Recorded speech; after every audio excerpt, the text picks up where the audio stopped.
Olá, gente, boa noite a todos. Estamos aqui hoje acompanhados de duas pessoas muito especiais que vamos falar hoje a respeito de um tema muito importante e que faz alusão ao nosso dia de hoje, o Dia da Ciência. E essas pessoas, eu vou apresentá-los, o professor Ático Chassot e a professora Gerlane Pereira. Eles estão com a gente hoje para tratar desse tema ciência, cientistas e ser e fazer ciência, né?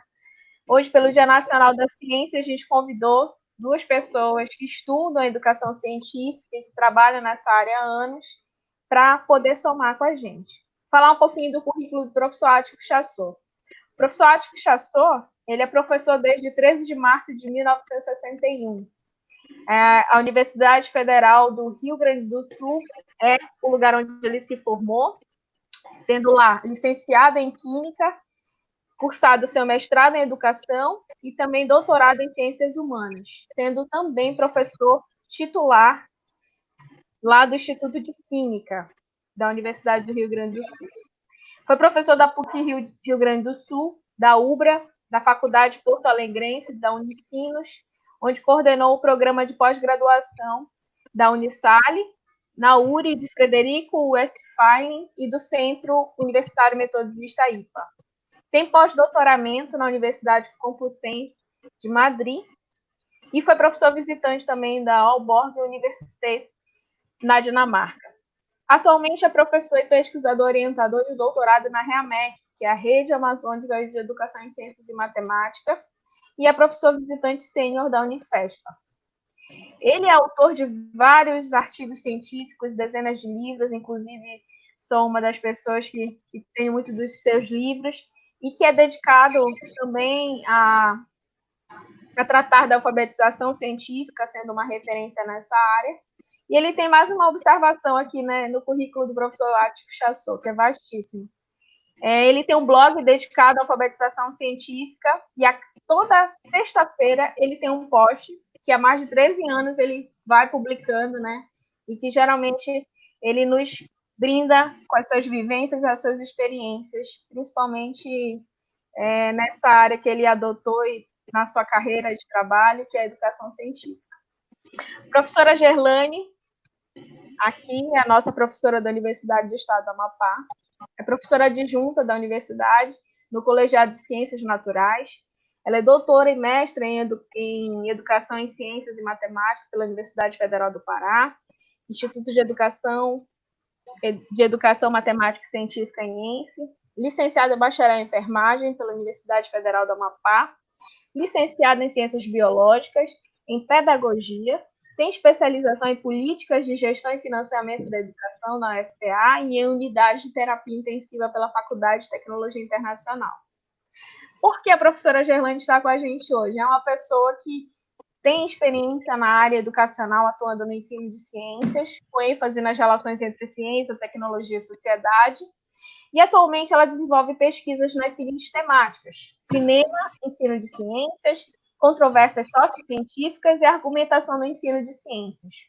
Então, a professora Gerlane tem muito também o que contribuir nesse momento com a gente, e ela coordena projetos na área de extensão universitária e que atinge escolas da educação básica também, levando aí mais conhecimento científico por meio de várias linguagens. Então, muito obrigada pela presença de vocês. Gostaria de agradecer muito por terem aceitado esse convite que surgiu ainda hoje, num espaço de tempo muito pequeno. Professor Chassot, quer dar boas-vindas aí para todos que estão com a gente? Eu queria começar dando uma boa noite a cada uma e a cada um e dizer da satisfação que eu tenho em estar nesse encontro. A professora Daniele disse bem, foi na última hora. Quer dizer, então eu fiquei sabendo hoje às 2 horas, eu tinha livre hoje de noite, então eu aceitei de muito bom grado e foi muito importante para mim. De manhã eu vi rapidamente que hoje era o Dia da Ciência, mas também não me empolgou muito, até porque hoje também é o Dia do Chocolate. eu preferia comemorar com esse frio. Eu estou falando de Porto Alegre para os meus amigos do Amapá. Aqui está muito frio e hoje seria muito bom um chocolate quente, porque é o dia do chocolate também, ao lado do dia da ciência. Então, isso é muito bom. É bom reencontrar, pelo menos que virtualmente, os meus colegas da Universidade Estadual do Amapá e também tenho colegas na Universidade Federal do Amapá. Eu estive, no ano que passou, uma jornada muito proveitosa, foi a segunda ou a terceira vez que eu fui a Amapá, mas sempre é muito bom porque eles são queridos e também porque a gente nunca sabe se está no hemisfério norte ou no hemisfério sul. Isso é a coisa mais singular que tem a cidade. Então, é uma experiência muito interessante essa. E o convite que a Daniele me fez foi para falar sobre ciência, falar sobre formação de professores, falar sobre cientistas. Eu acho que não podia ter tema melhor para a gente conversar e falar, mesmo que nós estejamos vivendo tempos muito, muito difíceis. E eu vou dizer, eu não, nas outras falas sempre se preparou, eu preparo uns slides, porque é bom ter um PowerPoint como muleta, mas hoje eu não fiz, porque a opção sobre o tipo de plataforma que nós íamos exigir, usar não permitia. Mas eu não quero quebrar uma tradição que eu tenho desde agosto do ano passado, em todas as palestras, e no ano passado eu tive em 23 universidades no ano passado, e desde agosto eu fiz uma observação que eu tenho feito em cada live dessa que nós estamos juntos, e essa eu contei já para vocês, é a minha 21ª. Ontem de noite eu celebrei com meus amigos de Marabá a chegada da 20ª. Então, amanhã tem outra, domingo tem outra, então vocês podem ver que eu sempre estou. Mas o que eu sempre tenho trazido? Eu tenho alertado, e alertar para os amazônicos, como vocês são, é muito fácil. Eu tenho falado sempre na encíclica Laudato Si, e eu quero dizer que eu sei que eu estou falando numa universidade laica, portanto, não vou fazer proselitismo religioso. Aliás, eu também não sou da igreja do Papa que fez a Laudato Si, mas eu reconheço na Laudato Si o melhor documento acerca do cuidado da nossa casa comum, que é a terra. E por que eu tenho trazido em todas as minhas falas um preâmbulo e, às vezes, também faço um pós-fácil sobre a Laudato Si? Em protesto contra as políticas do cuidado do meio ambiente do atual presidente da República. Não é sem razão que ainda hoje se pedia a renúncia e a prisão do ministro do Meio Ambiente, aquele que naquela pornográfica reunião do Ministério de 22 de abril, falou que tem que abrir, já que eles estão todos ocupados com o vírus, vamos abrir a porteira para queimar mais, desmatar mais. Eu não preciso falar para vocês, amazônicos, sobre o que acontece, mas como tem gente de outros estados, eu vou dar um exemplo que eu vejo apavorado muitas vezes. Não há dia da semana, sábado, domingo ou qualquer dia, que eu não veja, volta e meia, 2 trens, cada um com mais de 200 vagões, levando minérios das reservas indígenas para o porto de Itajaí, em Marabá. Lá são embarcados em navios do tamanho de 2 campos de futebol de comprimento, minério, se diz de ferro, mas ao lado de minério de ferro, ali tem muita outra riqueza, inclusive ouro e outras coisas mais. De onde é que tiram isso? Das terras indígenas. E aí acontece uma outra coisa perversa, e eu gostaria de sublinhar a palavra perversa. A Vale, que é exploradora, ela paga os indígenas porque ela sabe que ela estraga as terras indígenas, ela sabe que estraga as terras indígenas, as plantas, as águas, as caças. Então, ela indeniza os indígenas com valor em dinheiro, não tão pequeno, inclusive, e eles compram carros que não precisam, eles compram alimentos do cardápio dos brancos que eles não estão acostumados, e eles não sabem nem o que fazer com as embalagens, e eu já fui em alguns assentamentos indígenas e é muito triste ver isso. Eu digo que isso se compara às liturgias, às indulgências da Igreja Católica Romana. Tu peca, aí tu dá um dinheiro e tu é absolvido. E foi por isso que aconteceu na virada, no século XVI, a reforma protestante em protesto. Quer dizer, é isso que está acontecendo agora. Eu acho que essa introdução, eu sei que não estava no cardápio, mas é necessária de ser feita, rever. Quando tem uma ministra da Agricultura que acha que agora é bom comer tomates lisinhos e alface grande, porque ela botou bastante agrotóxico ali, ou o ministro do Meio Ambiente, que nós já se falou dele, um país que não tem ministro da Educação, um país que não tem ministro da Saúde, um país que tem um ministro das Relações Exteriores que acha que a Terra é plana. Então, nós temos que protestar, sim, contra esse governo.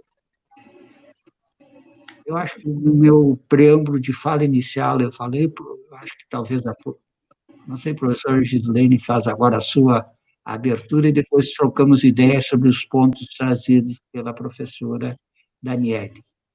Muito obrigada, professor Chassot.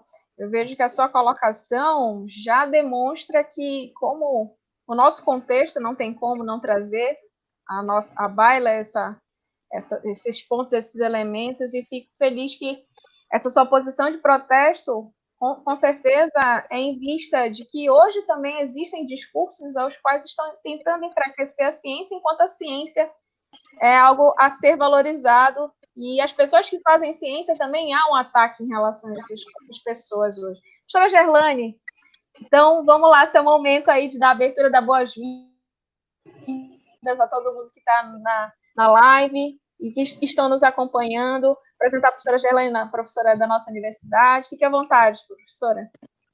Boa noite, professora Daniele. Muito obrigada pelo convite. Quando você mencionou o professor Chassot, querido Chassot, boa noite. Eu nunca na minha vida me imaginei assim, numa situação tão linda e feliz, porque mesmo que no momento de pandemia, a gente está tendo oportunidade de se reencontrar. E ano passado eu vivi um momento muito feliz, vários momentos muito felizes na minha vida, de ter conhecido, assim, ter tido a oportunidade de almoçar com o professor Chassot, de tomar café da tarde, de presentear o professor em nome da universidade. Nossa, não tenho como descrever, porque eu venho estudando Chassot há uma vida, né? Então, a gente entra ali no mestrado e se depara com todas aquelas leituras e aquele primeiro livro que encanta, que vem mexer com todo mundo, né? Da alfabetização científica. E eu não tenho nem como descrever, eu estou me sentindo uma estrela do rock, tanto que eu vim de Iron Maiden hoje, né?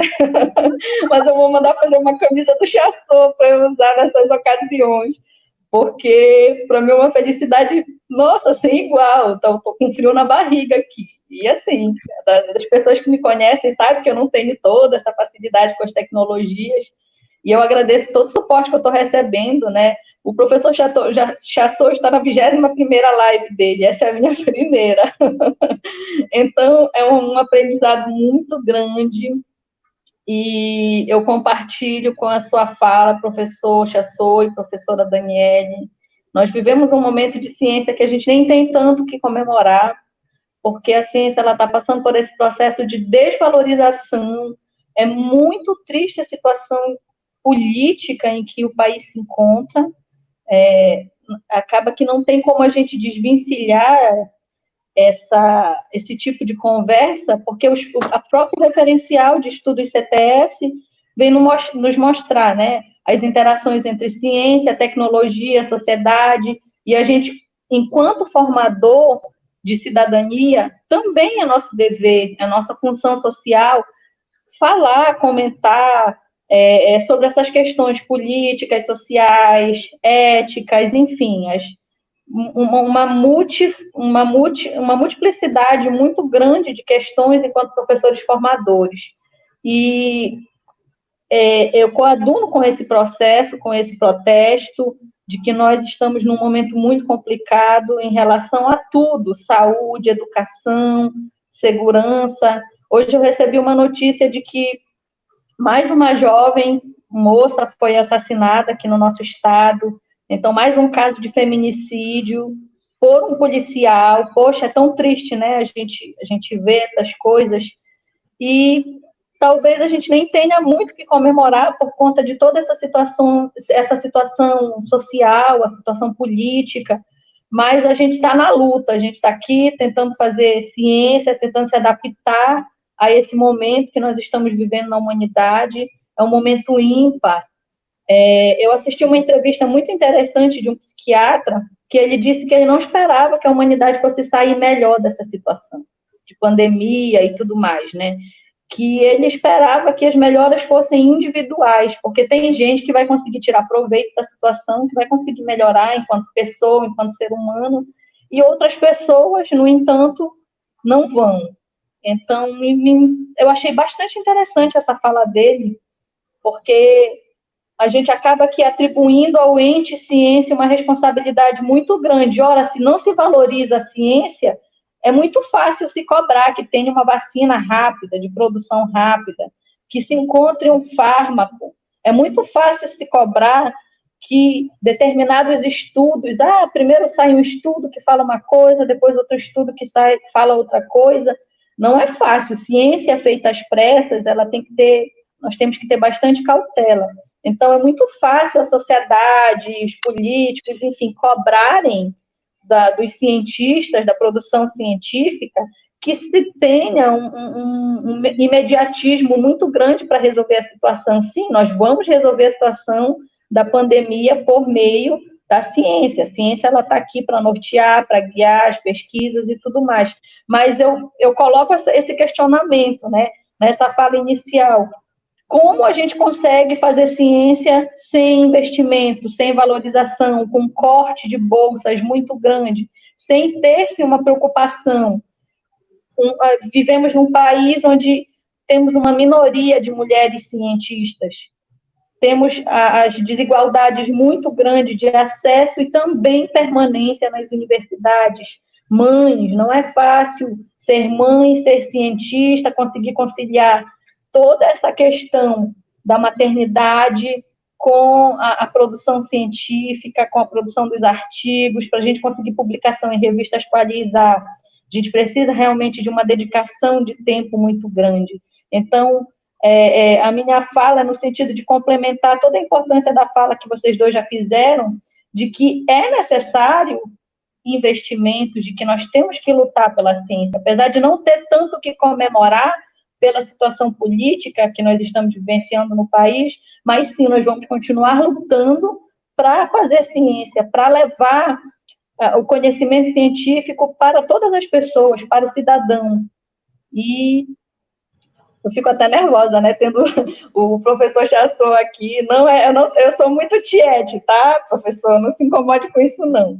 Mas aquilo que o professor Chassot refere, que o nosso papel social, enquanto formador, é que nós consigamos transformar esses cidadãos, essas pessoas, em pessoas melhores, que esses alunos, esses professores que nós estamos formando, consigam transformar-se em pessoas melhores e que o mundo seja melhor, que nós consigamos ter um mundo melhor. E essas pequenas ações, aí eu volto para a fala do psiquiatra, me fugiu o nome dele agora, mas essas pequenas ações, elas devem partir do individual, porque a gente não pode esperar uma coletividade muito grande quando tem pessoas que têm consciência e outras que não têm. Então, nós vamos continuar lutando a formação da cidadania, vamos continuar trabalhando no sentido de levar o conhecimento científico para transformar o mundo para melhor, usando as palavras do professor Chassot. Muito bom. Então, diante de toda essa fala, o que a gente percebe no que vocês relatam para a gente? É que um cientista ele precisa ter visão de contexto social, precisa saber de economia, precisa saber de política, e como isso tudo interfere também no seu fazer. Eu acho que fica claro na fala de vocês esses elementos. E um bom cientista, além de ser aquele que observa, aquele que utiliza o método científico, que vai ali ter as suas hipóteses, fazer as pesquisas e ter um resultado em relação àquela hipótese inicial, a gente tem que ter um cientista crítico que ele consiga visualizar além do próprio fenômeno, os fenômenos que ele estuda. Ele precisa saber de sociedade, ele precisa saber desses outros elementos que interferem diretamente nas nossas vidas. E fica muito clara essa apresentação de vocês, só para nos ser gancho já para a nossa primeira pergunta que eu vou fazer aos dois. A princípio, o professor Chassot começa sobre a importância da ciência hoje. Século XXI, 2020, momento em que nós estamos vivendo hoje de pandemia. Falar de ciência e a sua importância, professor. O que você tem para dizer para a gente sobre isso? Bom, eu acho que talvez antes de dizer da importância, a gente pudesse fazer uma pergunta clássica. O que é ciência, afinal? E eu acho que perguntar o que é ciência, afinal, tentar responder essa pergunta dentro desse contexto que foram colocadas por vocês duas, é uma necessidade porque a maioria das pessoas não entende, e foi colocado muito bem, por exemplo, uma vacina que demora, que tem uma coisa que se chama ensaio e erro, que a gente erra e tem que repetir. Isso colocasse muito bem, e eu acho que nós podíamos começar perguntando o que é ciência afinal. Existe um livro do Alan Chalmers que se chama, em português, O que é essa coisa chamada ciência? E ele responde em quase 300 páginas o que é essa coisa chamada ciência. Eu não vou gastar 30 páginas, eu não vou gastar 3 páginas, eu não vou gastar 3 linhas, eu talvez gastar 2 linhas para responder. E aí, dentro dessa resposta, nós podemos fazer uma análise da tua pergunta maior, e essa ciência, qual é a importância dela hoje. Mas primeiro vamos ver o que é ciência afinal. Eu vou dividir em 3 segmentos. O primeiro segmento, a ciência é uma linguagem. Isso é uma coisa muito importante. A ciência é uma linguagem. É uma linguagem como o português é uma linguagem, como o espanhol é uma linguagem, como o chinês é uma linguagem, como Libras é uma linguagem, como música é uma linguagem. Então, a ciência é uma linguagem. Isso tem muito a ver porque vocês citaram o livro Alfabetização Científica. O que é ser alfabetizado cientificamente? É saber ler essa linguagem que a ciência está escrita. Então, a primeira coisa, a ciência é uma linguagem. A segunda coisa que eu vou dizer, que é muito importante, que a ciência é uma construção dos homens e das mulheres. A ciência é um construto humano. Ela é feita pelos homens e pelas mulheres. O que isso quer dizer? Isso é importante, a resposta é, eu digo que nós temos diferentes óculos para olhar o mundo. Temos o pensamento mágico, o senso comum, os saberes primeiros, os mitos, a ciência e a religião. E eu gosto muito de comparar, me agrada comparar ciência e religião. E nessa coisa, a segunda característica, quando eu digo que a ciência é um construto humano, eu não diria a mesma coisa das religiões. Se tu perguntares, por exemplo, para um islâmico, quem é que escreveu o Alcorão, ele vai dizer que foi Deus que escreveu, assim como, por exemplo, nós chamamos a Bíblia Sagrada ou a Torá judaica de sagrada, o Alcorão o sagrado, feito por Deus. Bom, então a gente diz, como é que... Sim, não foram os humanos, foram Deus que escreveu. Bom, se perguntar como, ele vai te contar uma história, que não foi Deus, não posso imaginar Deus com uma esferográfica escrevendo Alcorão, mas Deus ditou, através do arcanjo Gabriel, o Alcorão para Maomé. Então, Maomé entrava em transe e o anjo ditava para ele. Quando ele saía do transe, ele lembrar que Maomé era analfabeto. Então, ele ouviu lá, mas o que ele vai fazer? Então, ele reunia muitos escribas e para os quais ele dizia, olha, o anjo Gabriel me disse isso, isso e isso. Isso durou um processo de mais de 10 anos, talvez umas 200 escribas envolvidos, e ficou depois o livro sagrado, que é um livro mais volumoso que a Bíblia Sagrada dos cristãos do Antigo e Novo Testamento. O Alcorão é mais numeroso. Tem muita coisa, inclusive, inspirada no Evangelho, nos Evangelhos e no Novo Testamento, e também no Antigo Testamento. Então, está lá o Alcorão. Então, o Alcorão não é um construto humano para aqueles que acreditam, e eles acreditam nisso de uma maneira radical. Se você tem um Alcorão em casa e cai uma folha, por exemplo, do Alcorão, e você não quer, afinal está lá em árabe, você não entende, bota aquela folha fora, se o seu vizinho é islâmico e ele vê, ele pode levar ao castigo, porque você usou uma coisa sagrada e descartou. Então, eu volto à ciência, é uma linguagem e é um construto humano. Ela foi construída pelos homens e pelas mulheres. Terceira característica, então, a primeira é uma linguagem, a segunda é um construto humano. Ela não foi revelada por Deus a Marie Curie, ou a Rutherford, ou a Einstein, ou a Darwin, não. Eles construíram, nós construímos. Terceira característica, ela tem uma serventia. Aqui tem uma palavra que me agrada muito. Essa palavra serventia, não tenho como não me lembrar da minha mãe, quando a gente tinha uma coisa em casa. Isso tem serventia, isso não tem serventia. E para uma família pobre, quase tudo tinha serventia, né? Então, uma lata de azeite tinha serventia, que depois ela ia servir para fazer uma forma de pão, por exemplo. E assim por diante. As embalagens, não tinha a sofisticação das embalagens de hoje, mas quando agora nós estamos nesse ponto que a gente está em casa e vê a produção de coisas descartáveis que a gente põe no lixo todos os dias, é fantástica. Então, a ciência, aquilo que nós guardávamos, tinha que ter serventia. Então, a ciência também tem uma serventia. A ciência serve para explicar o mundo.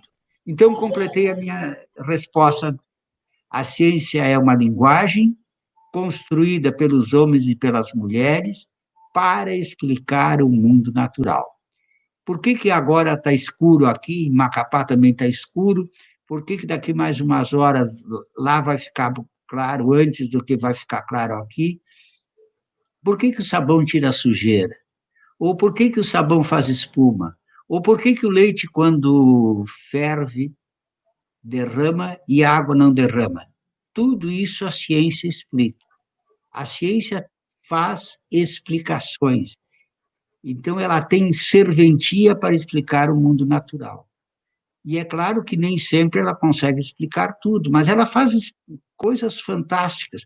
Se vocês, e agora já entrando um pouco na pergunta inicial feita, para que ela serve? Bom, a coisa mais importante que a ciência faz para nós, e nós não nos damos conta da coisa talvez mais importante, ela diminui o esforço físico. Como? Pense numa mala com rodinha e sem rodinha. Olha a diferença que tem levar uma mala com rodinha, quer dizer, a ciência concebeu a roda, concebeu se ela podia botar num eixo, essa roda pode girar, e essa roda pode puxar uma mala, por exemplo. Eu recordo que o uso de rodinha nas malas até foi mais ou menos recente. Eu me lembro, por exemplo, quando a gente comprava as rodinhas separadas, tinha a mala e depois amarrava as rodinhas. Os jovens não conseguem, acho que nenhuma de vocês duas consegue imaginar isso, mas a gente tinha que comprar um carrinho para levar a mala. Hoje, as crianças querem que na sua mochila escolar tenha rodinhas, coisas que numa geração a outra não foi conseguido. E assim, quanta coisa. Eu moro numa casa que eu tenho que subir escadas N vezes por dia, tem 2 vezes 9 degraus, são 18 degraus que eu sei quase a cada passo, mas eu sempre me lembro de quem inventou fazer uma escada. Foi uma descoberta da ciência fazer uma escada. Imagina que eu, se não tivesse inventado a escada, eu tinha que ter um cipó para ir daqui para baixo e para cima, etc. Então, a escada é uma construção humana da ciência que diminui o esforço físico. Se vocês querem um pouco mais atrás, talvez a primeira grande invenção dos humanos foi quando um ancestral nosso, mais perto de um primata quadrúpede, descobriu que com uma vara ele conseguia pegar o fruto mais alto de uma árvore. Gente, pensem que coisa fantástica. Ele não alcança naquela árvore ali. Aí ele pega uma vara e com essa vara ele consegue alcançar aquele fruto. Isso tem uma consequência que a gente não está esquecido. Nós nos transformamos de quadrúpedes para bípedes. Por quê? As patas dianteiras, que antes serviam para se apoiar no chão, agora tem que servir para tirar os galhos da frente, para pegar a vara, para usar como pegar uma pedra, fazer como martelo, ou atirar numa caça, atira com a mão, e assim por diante. Então, vejam que são descobertas da ciência. E talvez essas descobertas sejam mais importantes que descobrir, por exemplo, o computador, ou talvez descobrir o raio laser, ou talvez isso ou aquilo. Quer dizer, então, a ciência faz descobertas importantes. Os humanos vão fazendo e isso passa para a ciência. A ciência, com os alimentos, e alguns, inclusive, duvidosos, transgênicos e outros que tais, fez com que mais pessoas possam ser alimentadas.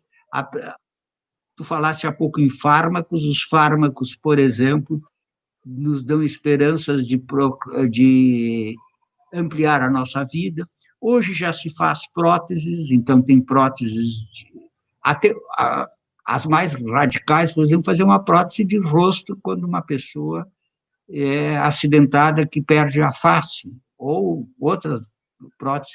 Hoje já se faz até clonagem. Hoje já se faz até clonagem de humanos, não é só da ovelhinha Dolly. Mas também a ciência faz essas coisas que nós estamos hoje muito bem envolvidos acerca de como isso se dá na busca de novos remédios. E quando isso é uma coisa importante e é uma coisa da ciência.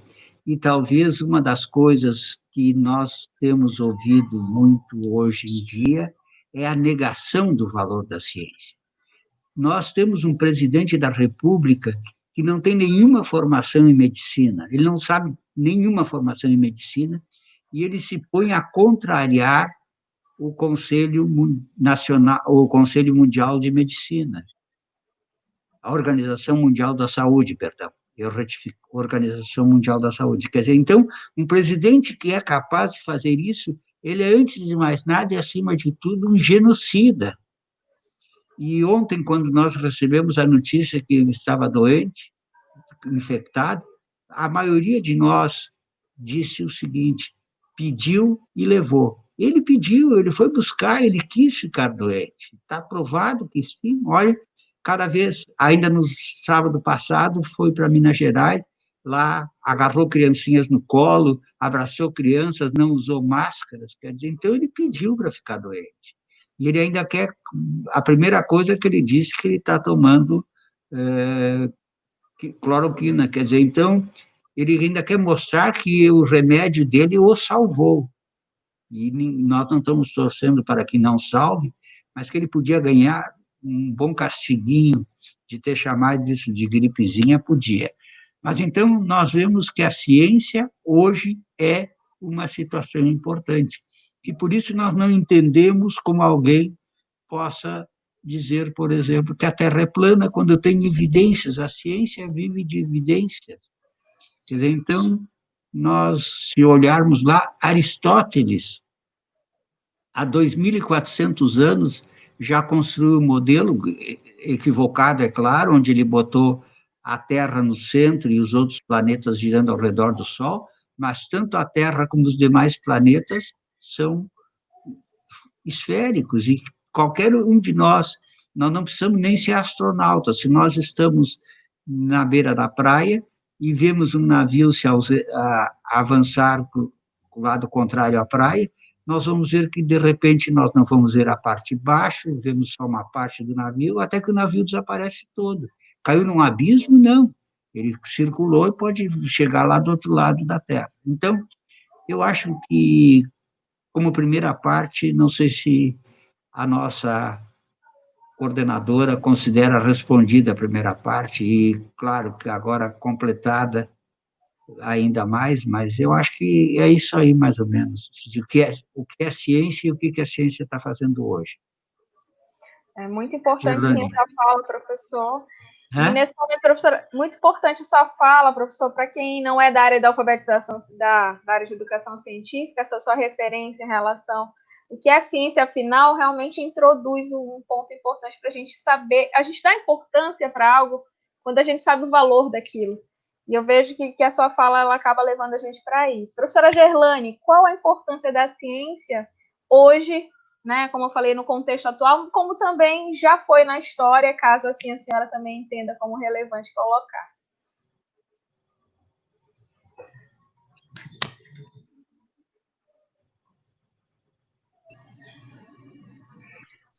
Tá legal o microfone? Agora sim. Coisas do ao vivo, né? Nossa, o que falar, né? Depois de uma fala tão ampla e tão explicativa. O interessante é que eu uso a compreensão do professor Chassot, né? Se você pegar lá na minha palestra que teve no outro evento que nós tivemos online, eu começo falando exatamente a respeito disso. Introduzindo, claro, com a literatura do professor Chassot. Então, quando eu recebi essa proposta de participar, eu saberia que eu sei que eu teria um pouco de dificuldade para tentar sair um pouco dessa literatura, já que ele já vai estar respondendo as perguntas, né?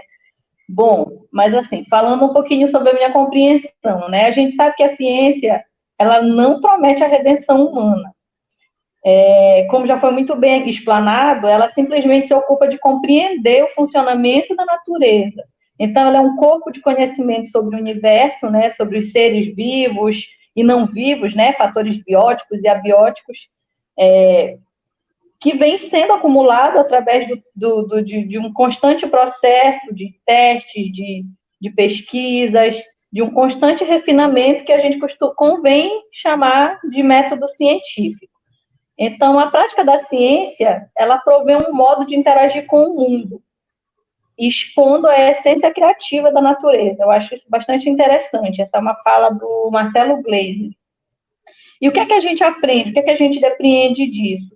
Que a natureza, ela é transformação, que vida e morte são parte de uma cadeia de criação e destruição, que é perpetuada por todo o cosmos, dos átomos às estrelas e à vida.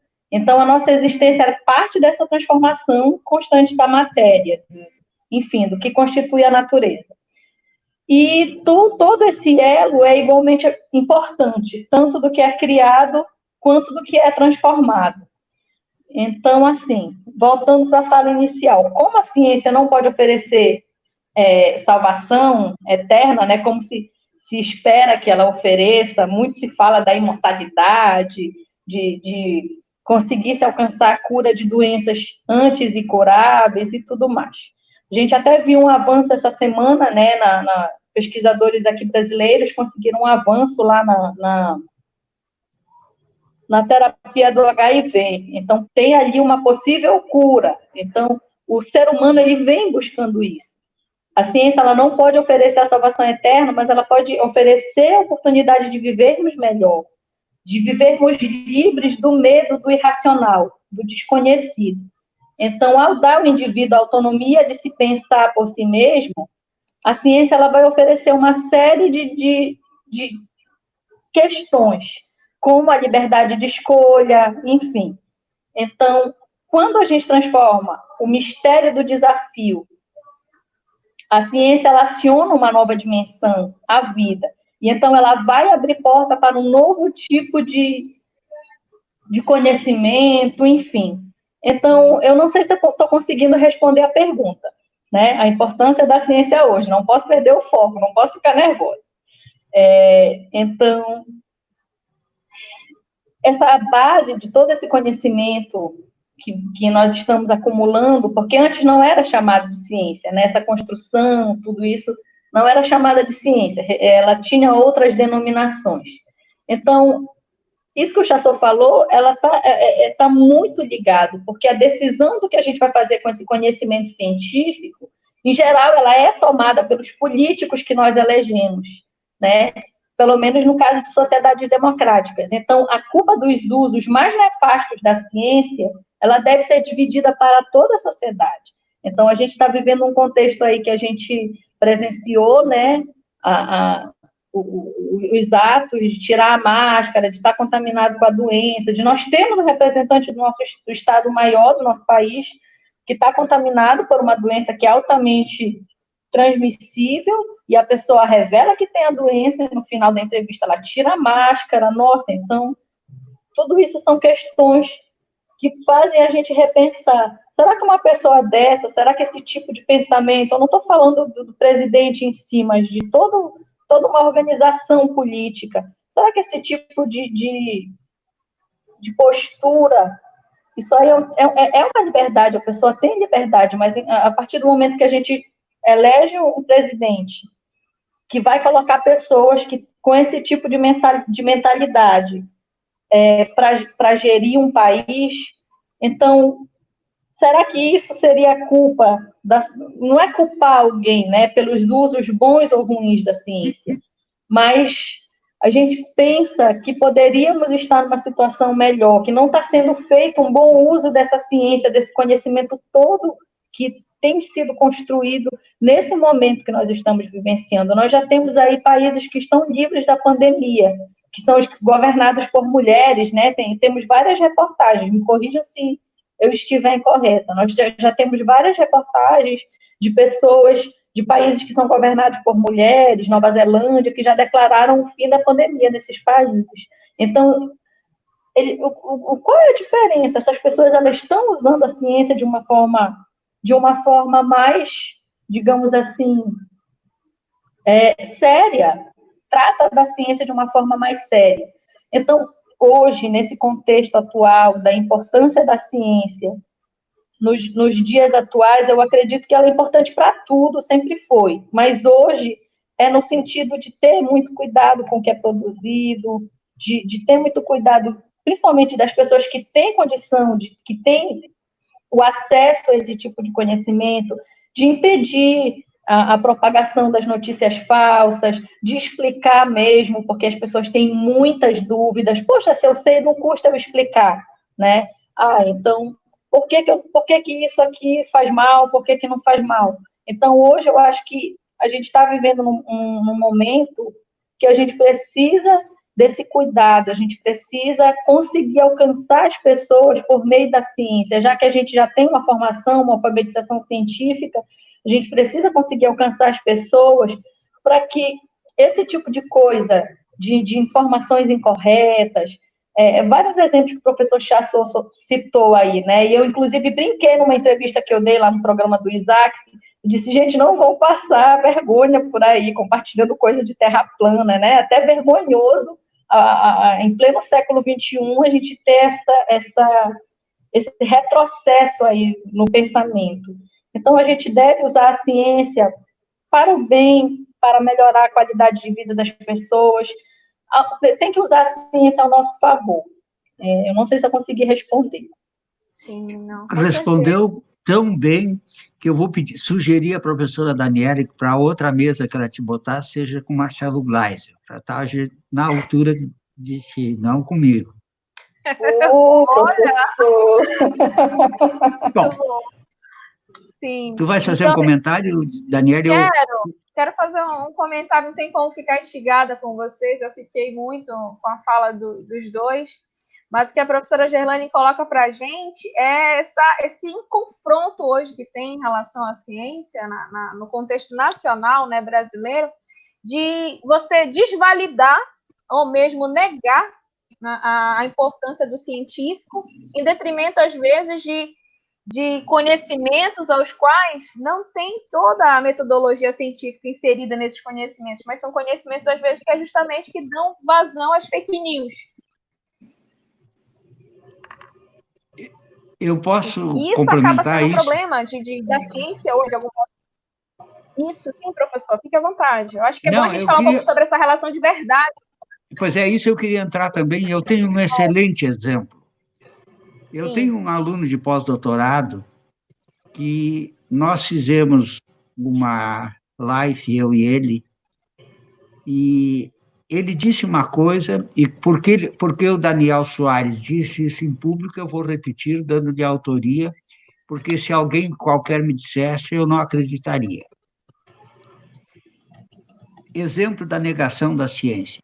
É impressionante quanto, em certas igrejas, principalmente essas mais reacionárias, principalmente essas mais igrejas que têm muito em meta arrecadar dinheiro e prometer o reino dos céus, um pastor disse aos seus discípulos, num culto que esse meu amigo me traduziu, esse meu aluno disse, que os fiéis abriam a boca para receber uma cusparada do pastor e, com isso, estavam curados e não pegariam a coronavírus. Eu acho que não, eu não sei se alguém de vocês saberia dar um exemplo mais trágico que esse, mais de submissão que esse, mais radical do que esse. Isso é uma coisa fantasticamente. Isto acontece no Brasil.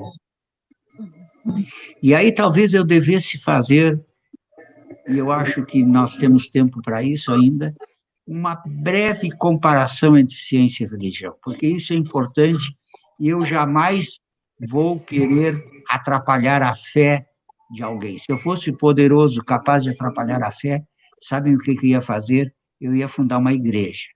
Ia escolher vocês duas para bispas tesoureiras da minha igreja, nós estaríamos feitos. Mas não vou fazer, eu não sou capaz disso. Mas tem duas palavras-chave que nós temos. Há coisas que nós acreditamos porque tem fé, então nós acreditamos numa determinada coisa que eu tenho fé naquilo. A palavra-chave é acreditar e a exigência fundamental é a fé.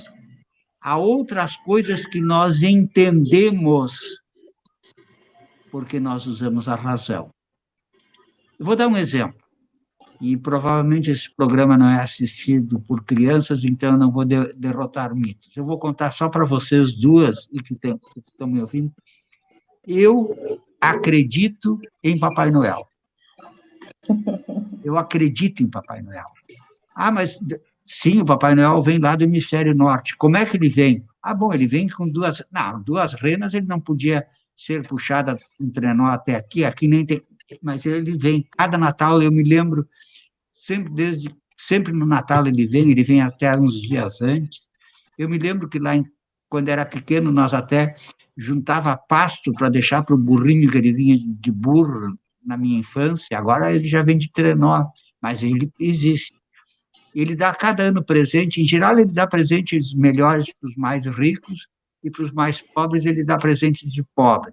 Na minha aula tinha um guri que era vagabundo, não estudava e ganhou uma bicicleta toda grande do Papai Noel.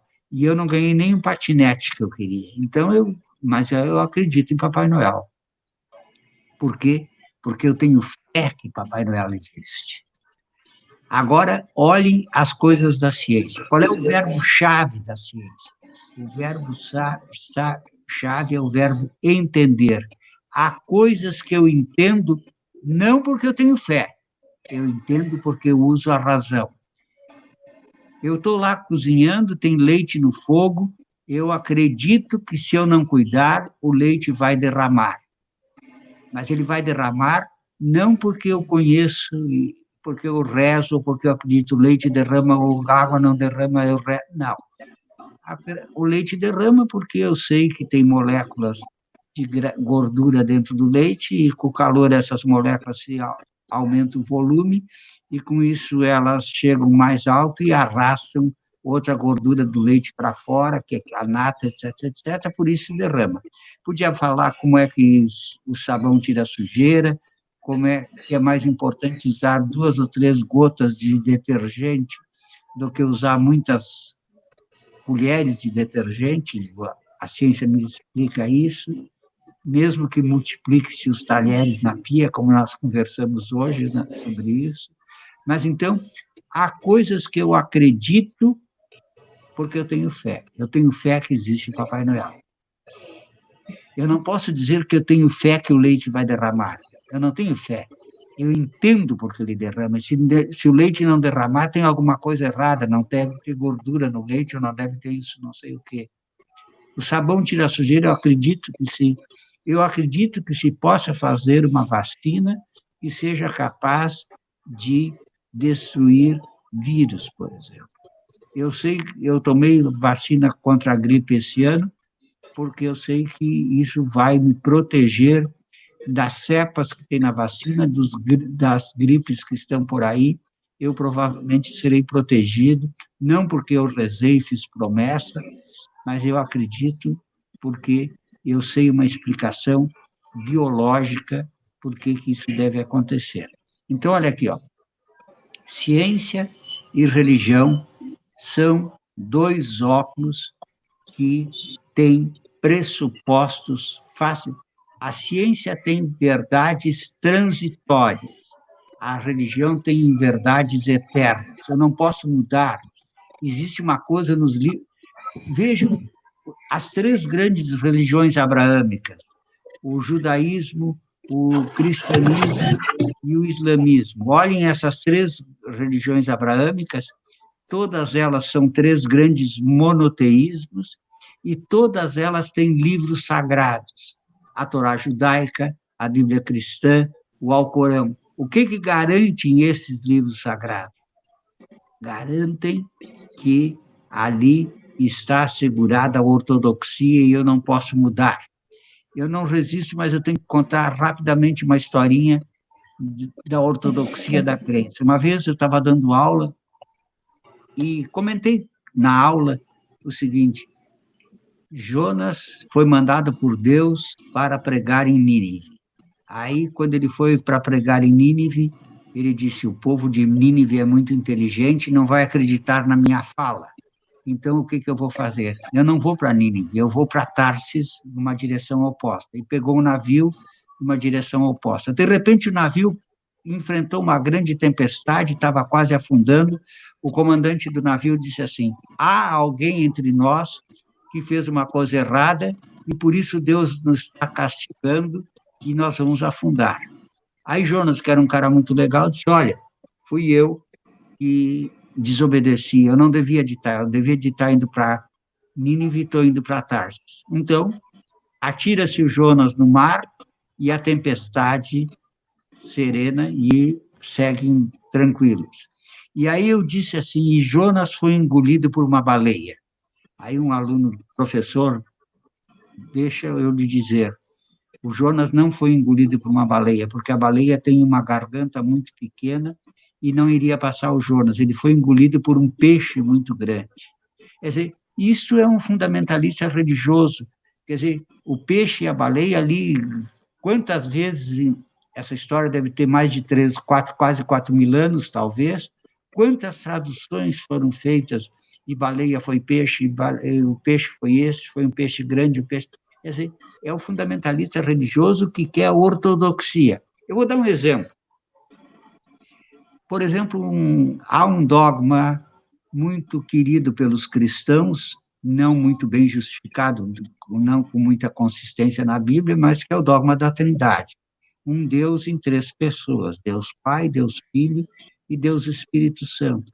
Mas você sabe que eu estava pensando que esse negócio de Deus Espírito Santo, uma pomba, não é muito simpático. Podia ser o seguinte: Deus Pai, Deus Filho e Deus a Filho. Ficaria muito mais politicamente correto. Teria uma mulher que ficaria... Aliás, Deus criou o homem e a mulher à sua imagem e semelhança. Qual é a semelhança feminina que tem em Deus? Então, era bonito. Mas se eu propusesse isso, eu ia para o paredão, porque eu estou indo contra um dogma, eu não posso mudar. As verdades das religiões são eternas, são permanentes. As verdades da ciência são transitórias, elas podem mudar. Vou dar um exemplo da ciência. Em 1954, Linus Pauling ganhou o Prêmio Nobel de Química porque ele defendeu a teoria do octeto, 8 elétrons no último nível, e com isso ele dizia os gases raros que têm 8 elétrons no último nível não formam compostos. E por isso ele ganhou, inclusive, o Prêmio Nobel em 54. Então, gases nobres não formam compostos, era uma coisa, um conhecimento da ciência que tinha sido reconhecido já, etc, etc. Em 1961, 6 anos depois, Neil Bartlett, trabalhando na Universidade da Colômbia Britânica, no Canadá, sintetizou o primeiro composto de gás raro, o hexafluorplatinato de xenônio. E era um estudante de doutorado de uma maneira razoavelmente simples. Ele pegou o seguinte: se eu conseguir oxidar a platina, eu vou gastar muita energia para oxidar a platina, porque a platina é um metal precioso e nobre, não é facilmente oxidado, é mais difícil oxidar a platina do que oxidar o ouro, e o ouro você sabe que não se oxida facilmente, a sorte, porque senão as joias não duravam. Aí o anel que tu me desses era de ouro, mas o ouro se oxidou e quebrou o anel. Bom, mas o Bartlett sintetiza compostos de gases raros. Na década de 60, 1961 a 69, se produziu mais compostos sobre gases raros do que qualquer outros compostos da química inorgânica. Aí vocês dizem, então a ciência estava errada? Negativo, a ciência estava certa. Antes de Bartlett não fazer experiência, o Pauling, o que ele sabia de ciência, ele trouxe e mostrou. Então, isso foi essa situação das verdades provisórias. Uma, verdades eternas. Quem? Religião. Outra, verdades provisórias. Quem? Ciência. As verdades provisórias eu procuro explicar, porque eu sei que pode mudar. Eu depois até posso trabalhar um pouco isso. Agora, as da ciência, da religião não muda, não muda. Então, eu acho que nós dois fizemos um adendo à tua pergunta e tu também depois entrasse com a terceira leitura exatamente como essa. Bom, vamos agora à segunda pergunta? Vamos indo então para o nosso segundo eixo temático, que é, principalmente como você colocou no início, professor, nós, por exemplo, aqui, trabalho no curso de pedagogia, trabalho na área de didática, tenho doutorado na educação em ciência e matemática, professora Gerlane também, trabalhamos diretamente com formação de professores, nas licenciaturas da universidade. E você também, como referência das nossas disciplinas, né, nessa área, quando a gente fala de ensino científico, a gente tende a dizer quais seriam as qualidades de um bom professor, às vezes também de um bom cientista, e pergunto diretamente a você, a nossa fonte, e também depois a professora Gerlane com a sua experiência também nessa área das leituras, e ela mesmo como pesquisadora falar um pouquinho sobre isso. Quais são as qualidades necessárias a um pesquisador científico? Você que já tem aí uma estrada enorme de trabalho na pesquisa científica, o que você tem a falar para todo mundo que está podendo acompanhar a gente e também ensinar para a gente um pouco? E saber que eu estou sem os meus slides que funcionam como muletas, então eu vou procurar explicar isso. Tu me dá licença, eu vou convidar para entrar na nossa roda de conversa 2 epistemólogos. E aí tem uma palavrinha que as pessoas... Epistemólogo. Quem é especialista em epistemologia? Biologia, geologia, necrologia, tudo é o estudo de. Teologia, o estudo de Deus. Então, epistemologia é aquele que estuda, especialista na episteme.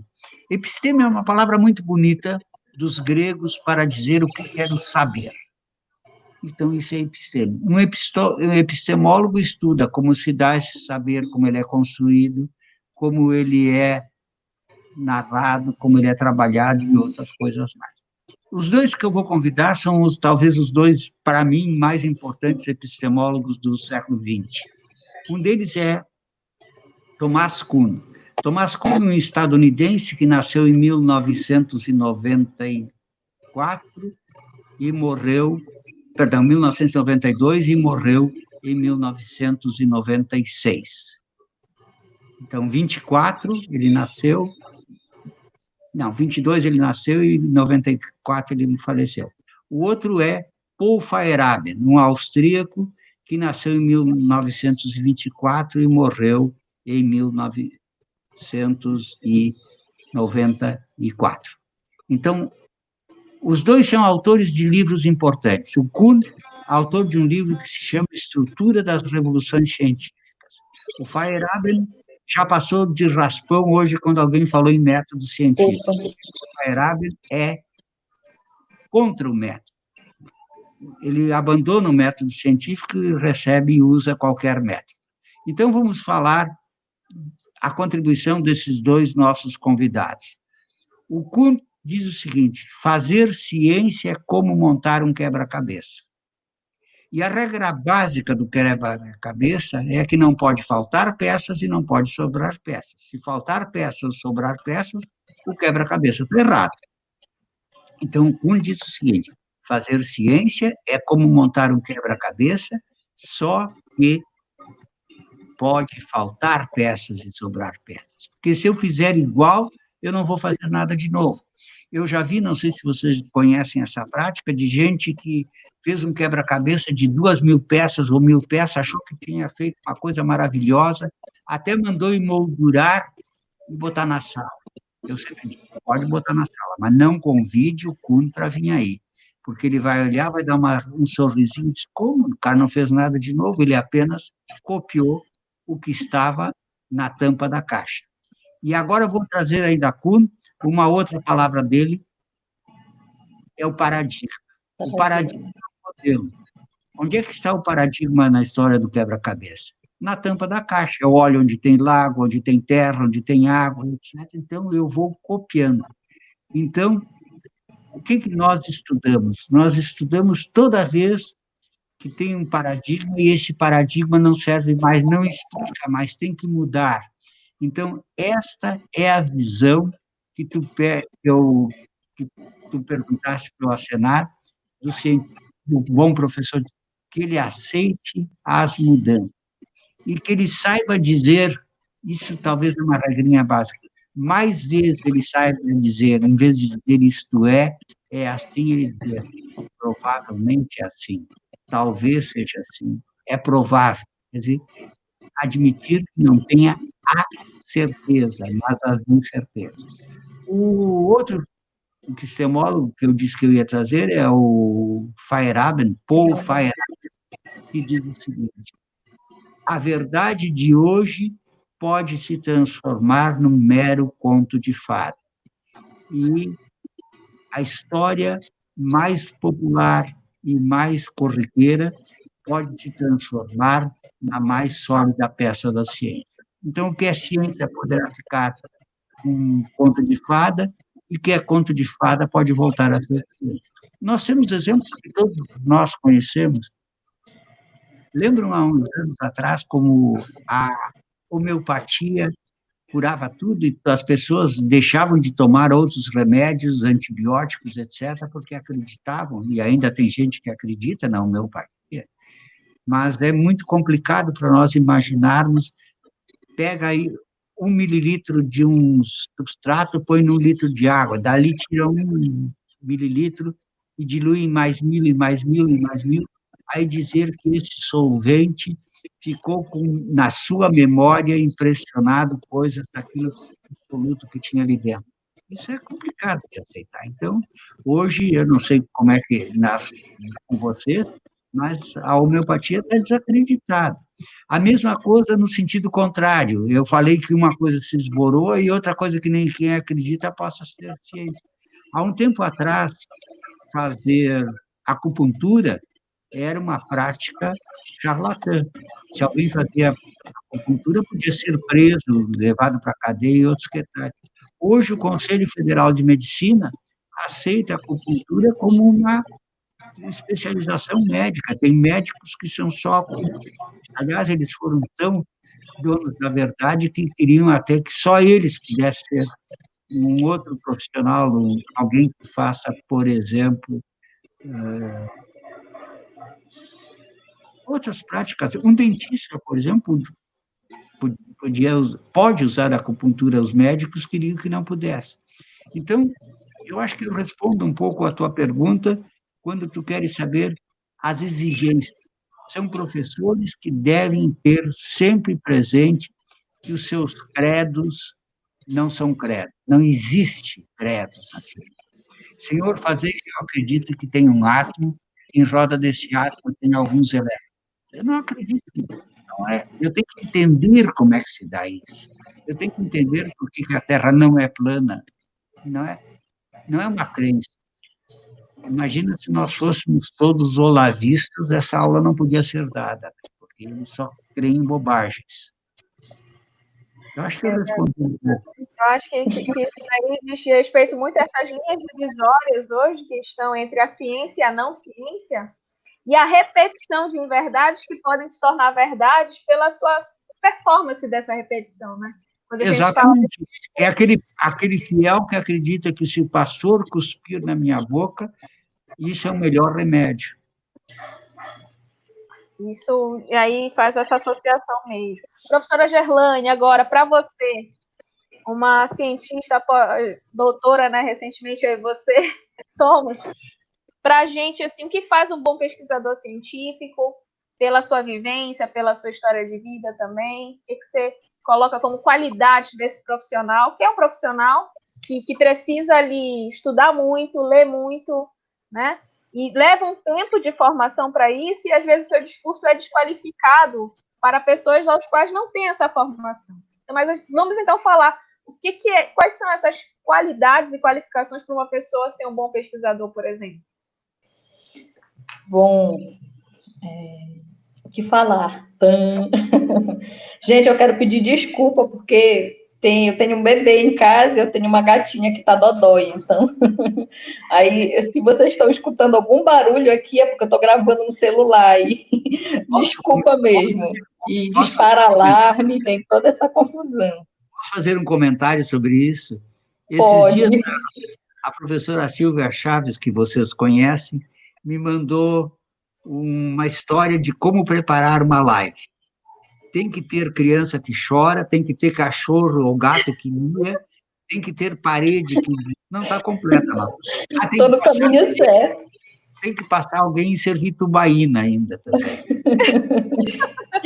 Ai, que legal. Estou no caminho certo. Então, professora Dani, o copinho de café, né? Eu estou com a água aqui. Muito bom. Então, assim, o que precisa ter para ser um bom pesquisador? O professor Chassot falou de dois dos meus epistemólogos favoritos, né? Eu sou muito apaixonada pelo trabalho de Thomas Kuhn. Apresentei trabalhos no mestrado, no doutorado, lá com a professora Leda. Tenho uma história já com Thomas Kuhn, gosto bastante, né? Então, eu destacaria algumas habilidades, algumas características, né? Um bom pesquisador, ele precisa ser criativo. Acho que não é uma receitinha de bolo, né? Mas são várias características que são necessárias. A criatividade, a organização, precisa ser uma pessoa planejada, detalhista, né? Dedutivo, analítico, reflexivo, vou anotando aí. Para determinadas áreas é necessário habilidade matemática, habilidade de manusear ferramentas estatísticas, né? Para quem trabalha com pesquisa de campo, enfim. uma pessoa precisa, um pesquisador precisa também ser comunicativo, né? Eu preciso melhorar ainda essa questão da fala, né? Porque eu acho que eu escrevo melhor do que eu falo. Mas todas essas habilidades, tudo isso daí é super importante. E, assim, uma paciência também tem que ter, porque às vezes a gente planeja as coisas de uma forma e as coisas não saem da maneira como a gente planejou. Não pode tirar daí, licença. Desculpa, gente, o remédio da minha gatinha está apoiando aqui o celular. Por favor, licença. Gente, Não, desculpa, estou morrendo de vergonha. Não tem vergonha, isso faz parte. Estamos na mesma casa, todo mundo aqui está suscetível a isso, amiga, sem problema. Gente do céu. Mas tu tenta concluir, então, vai tentar. Sim, então, assim, parece que tem uma receita, né? Uma receitinha de bolo para se conseguir ser um bom pesquisador, ser um bom cientista, mas eu acredito que o primeiro caminho é você gostar do que faz. A Dani apresentou, né, o nosso currículo no início da conversa, e aí quem prestou atenção pode ver que eu tenho 3 formações, né? Enfermagem, biologia e pedagogia. Eu nunca posso dizer que a minha formação em enfermagem ela não foi útil na minha vida, porque ela foi e é muito útil, eu gosto muito, mas eu gosto de fazer o que eu faço, eu gosto de trabalhar com pesquisa, eu gosto de trabalhar com formação de professores, eu gosto de trabalhar com ciência. Eu acho que para você ser um bom pesquisador, além de todas essas características ali da receitinha de bolo, né, de ser planejado e tudo mais, e dedicado, a primeira coisa é você gostar muito do que você está fazendo. Eu escolhi a vida acadêmica, esse caminho de fazer mestrado, doutorado, de fazer pesquisa, é uma coisa que eu gosto muito, eu gosto demais. Eu acho que, além do gostar, você também precisa não esquecer que você é um ser humano, né? Não tem como a gente fazer pesquisa, não tem como a gente olhar para o outro, principalmente na formação de professores, esquecendo que você é um ser humano. Então, não deixar de lado a tua humanidade, né? Isso daí eu acho imprescindível. Poderia falar de vários epistemólogos, gosto muito, uso muito a sustentação epistemológica, né? Um bom cientista, um bom pesquisador, um bom professor, ele precisa ter essa base de conhecimentos epistemológicos, mas eu acredito que acima de todas aquelas características que eu mencionei, e que eu me desconcentrei um pouco depois, né? Você precisa gostar e você não pode perder o teu lado humano, porque parece que isso vai afastando muito as pessoas, vai afastando demais as pessoas, né? E tem casos, assim, de pesquisadores super estrelinhas, porque eu estou fazendo doutorado, não sei que país, eu não posso, vocês estão ocupando meu tempo. Gente, faça mestrado, doutorado, mas seja uma pessoa melhor. É muito feio a pessoa fazer mestrado, doutorado e achar que é melhor que alguém. Desculpa, né? Eu não estou falando direta nem indireta nem nada para ninguém. Mas é muito feio a pessoa ir estudar e não se transformar em um ser humano melhor. Você precisa ser um ser humano melhor. Você precisa ser uma pessoa melhor. E não é só porque vão te chamar de doutor, porque você publicou um artigo numa revista Qualizar, eu só vou cumprimentar os doutores e não vou cumprimentar o porteiro. É muito feio isso. Então, eu fecho a minha fala. É a palavra fala. mais bonita. Então, eu fecho a minha fala com esse pensamento de que o bom pesquisador ele precisa não esquecer que ele também é um ser humano. E eu peço muita desculpa, mas eu vou me ausentar um instantinho para pegar o carregador do meu telefone. Tudo está acontecendo no ao vivo, né? Essa live vai ficar para a história. Tá bom? Só um segundinho aqui. Vou fechar teu vídeo por um momento. Pode ir lá. Pode ir. Tá. Professor Chassot, aproveitando essa fala da professora Gerlane, me inquieta algo que a gente vê muito na academia. Essa relação, por exemplo, de professores muito produtivistas, ligados aos indicadores de produção, às vezes nem são lidos, publicam, mas não são lidos, não trazem uma novidade conceitual, não trazem uma pesquisa inovadora que realmente vai trazer um impacto na vida das pessoas. E você, pela sua estrada, o que tem a dizer para a gente, que é jovem cientista, que hoje está dentro da academia, acaba sendo levado e estimulado para esse tipo de cultura de produtivismo acadêmico? E como fica também a importância desse profissional que venha não só pensar nesse produtivismo, mas também seja um profissional que traga elementos novos para a ciência avançar, por exemplo? Bom, primeira coisa que eu vou dizer, e tu pedisse isso em cima da história de vida, eu fiz doutorado quando eu já era aposentado da Universidade Federal do Rio Grande do Sul. Eu tinha feito mestrado e eu acho que depois do mestrado eu trabalhei ainda 20 anos, mas não consegui sair para doutorado. O departamento não me autorizou, até porque eu estava no departamento de química e eles queriam gente que pesquisava química e não educação. Eu não estou dando culpa para ninguém, mas então. Agora, isso que tu perguntas, existem aqueles que, eu sempre digo, engordam o látis. Agora, se tu tirar o R de engordam, fica engodam. E o que é engodar? Enganar. Tem gente que se delicia a cada manhã olhar para o seu látis, látis meu. Diz-me, pode haver alguém melhor do que eu? Quer dizer, é isso que tu colocaste quando tu perguntaste sobre o produtivismo. Isso está, hoje, se está publicando muito, muito, muito. Mas eu posso quase que afirmar, eu vou usar um senso comum, eu não fiz pesquisa, a maioria das coisas que são publicadas não são lidas. Vejam quantas vezes durante uma semana, um dia, nós recebemos, saiu o novo número da revista tal, aqui está o índice para entrar. A gente entra, a maioria das olho por cima, nem entra. Quando a gente tinha revista em suporte papel, lembram Química Nova na escola, folhava, via as fotografias, vinha as coisas. Essa história do suporte eletrônico é muito complicada. Aliás, eu faço o título do meu blog desta semana, que está em circulação, diz o seguinte: quem salvará os nossos textos? A gente tem as cartas do Darwin para a Emma, tem as cartas do Freud para a Marta, sua noiva, tem as cartas do Rutherford, do Bohr para o professor Rutherford, contando o que ele vai apresentar. Onde é que são as cartas de amor, as declarações de amor que nós fizemos nos nossos textos no WhatsApp? Eu sei que o WhatsApp salva de madrugada, mas se você precisar, como é que é? Quem tem? Onde é que estão isso? Quer dizer, essa história, vocês vão me chamar de retrógrado pelo que eu vou dizer agora, mas eu não acredito muito nessa história da nuvem. Parece uma coisa muito flácida. Eu não devia falar isso, porque eu sei que tem gente que ganha vida vendendo Google, vendendo espaço na nuvem. Mas é complicado. Eu ainda sou de uma cultura que eu estou acostumado a...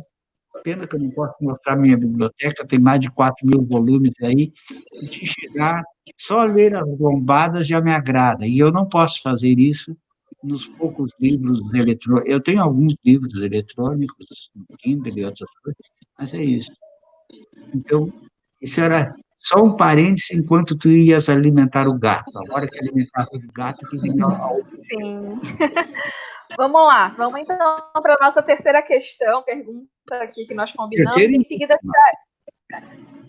terceira e última, e a gente vai só abrir para algumas questões que os nossos espectadores estão fazendo.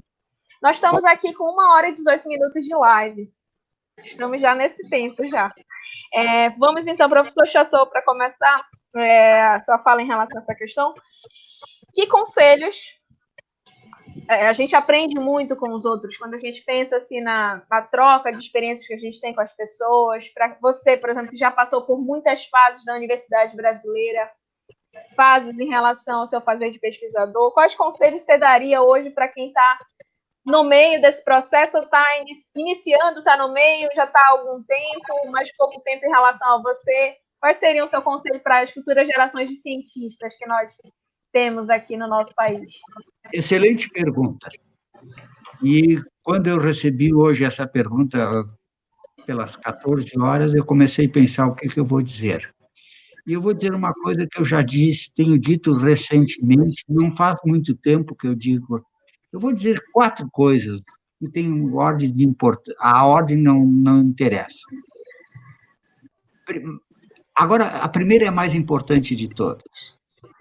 Eu recomendo sempre, tenho recomendado, primeiro não, é mais recente isso, exatamente o contrário daquilo que eu ouvia em casa quando eu era pequeno. A coisa que eu mais ouvia em casa quando eu era pequena é: menino, não seja curioso. Para as minhas irmãs, menina, não seja curiosa. Não seja curioso. O meu conselho é exatamente o contrário. Sejam curiosos.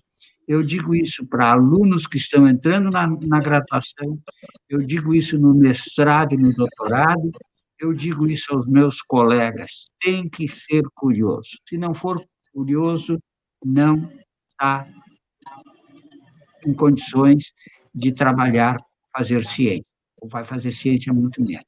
Então, ser curioso, isso é uma coisa. Hoje está tão fácil ser curioso. Tem o professor Google, o pastor Google, o médico Google, o arquiteto Google, o advogado Google, o engenheiro Google. É só perguntar para um deles o que eu não sei, eu vou lá e pergunto e eles sabem. Hoje nós estamos prevendo, está havendo uma youtuberização, quer dizer, no YouTube tem aulas melhores que nós damos. Qualquer assunto que vocês me pedirem, tem lá no YouTube. O YouTube mostra como é que eu posso descascar cebola sem chorar, por exemplo. Melhor do que eu sei dizer, eu explico isso. Então, ser curioso é fácil e tem lugar onde nós podemos. É claro que isso vai conduzir, bom, isso eu vou deixar para o final, uma outra situação. A segunda coisa, eu acho que nós temos que ser cada vez mais sujeitos indisciplinares. Eu seria radical se eu dissesse assim: não existe química, não existe física, não existe biologia. Eu sei que vocês estão se arrepiando, mas o que existe é ciência. Vocês não têm nenhum exemplo, não tem nenhuma coisa que vocês dizem: isso aqui é só tem biologia, tem geografia, tem história, tem filosofia, tem outras coisas mais. Então, ser sujeitos indisciplinados. Eu dou 3 características para esse meu indisciplinado. A primeira é eu, enquanto químico, por exemplo, entrar nas outras disciplinas, essa direção de eu vou na outra disciplina.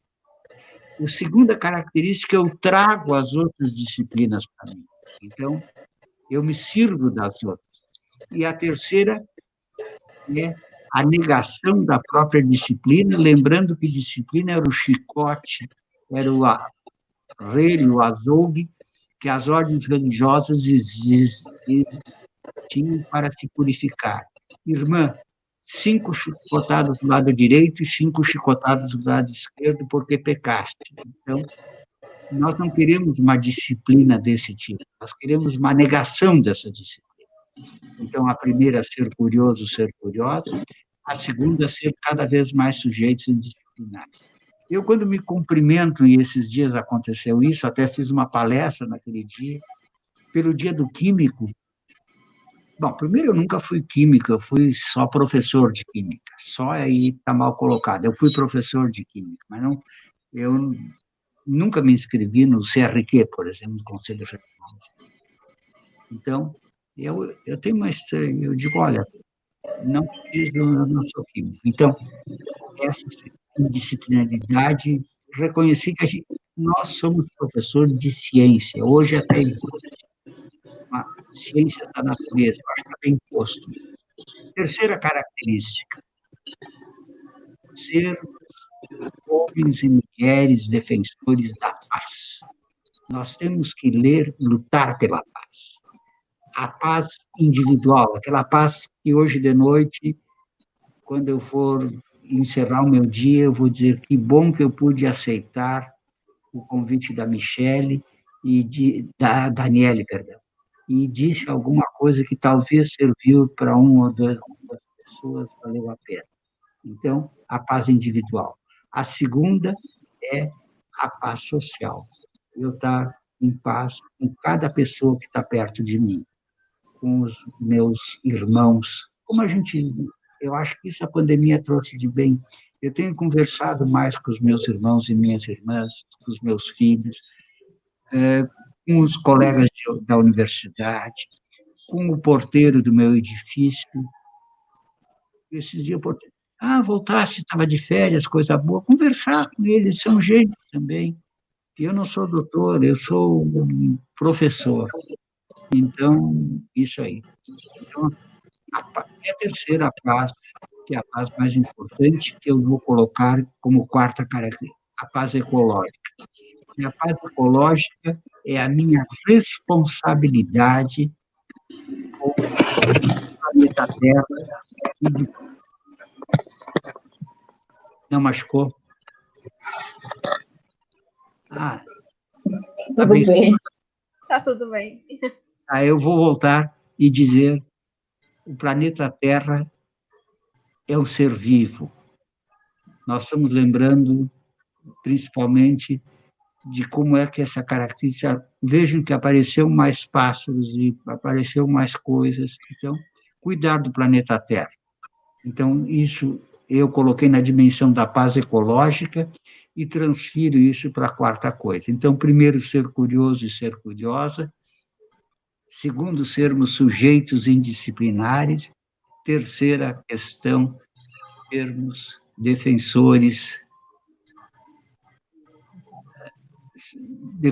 da paz, e alguém que quer a pátria armada e não amada não quer a paz.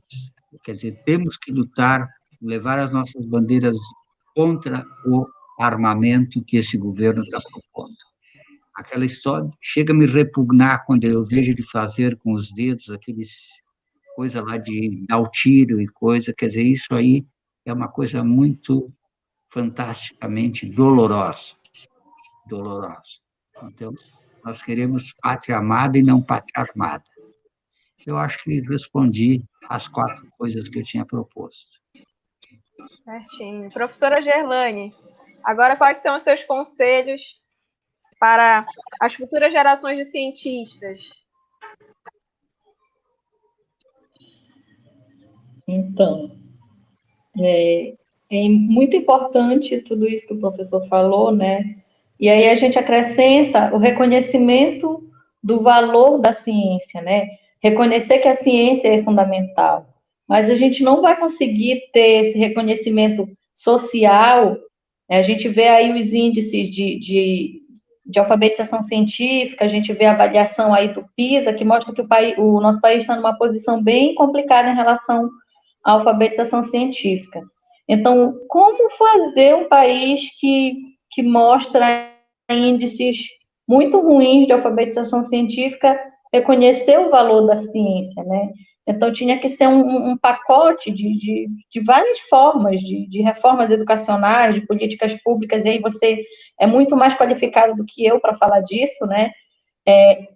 A partir do momento em que a gente tem uma representação governamental para essa política de reconhecimento da ciência, talvez isso consiga alcançar as outras pessoas. O reconhecimento do valor científico é fundamental para que a gente consiga ter esse reconhecimento na sociedade de maneira geral. A gente precisa de um incentivo via políticas públicas, né? Eu acredito que esse é um dos fatores, não diria nem conselho, né? Mas aproveitando também aí um pouquinho do que eu falei na outra frase, na outra pergunta, né? O gostar, né? O gostar de fazer ciência. Então, se eu gosto do caminho que eu estou seguindo, eu tenho que ter uma confiança para seguir esse caminho, né? Eu tenho que, apesar de que a gente está vivendo um momento de muitas incertezas na atualidade, né, por conta da situação da pandemia, mas a gente precisa ter uma confiança de que as coisas vão melhorar. Talvez o novo normal não seja do jeito que a gente estava planejando, mas a gente precisa manter uma confiança, manter uma fé, né, de que as coisas vão melhorar. Eu li uma reportagem hoje que dizia o seguinte: o corte de recursos estimula a fuga de cérebros. Gente, com certeza.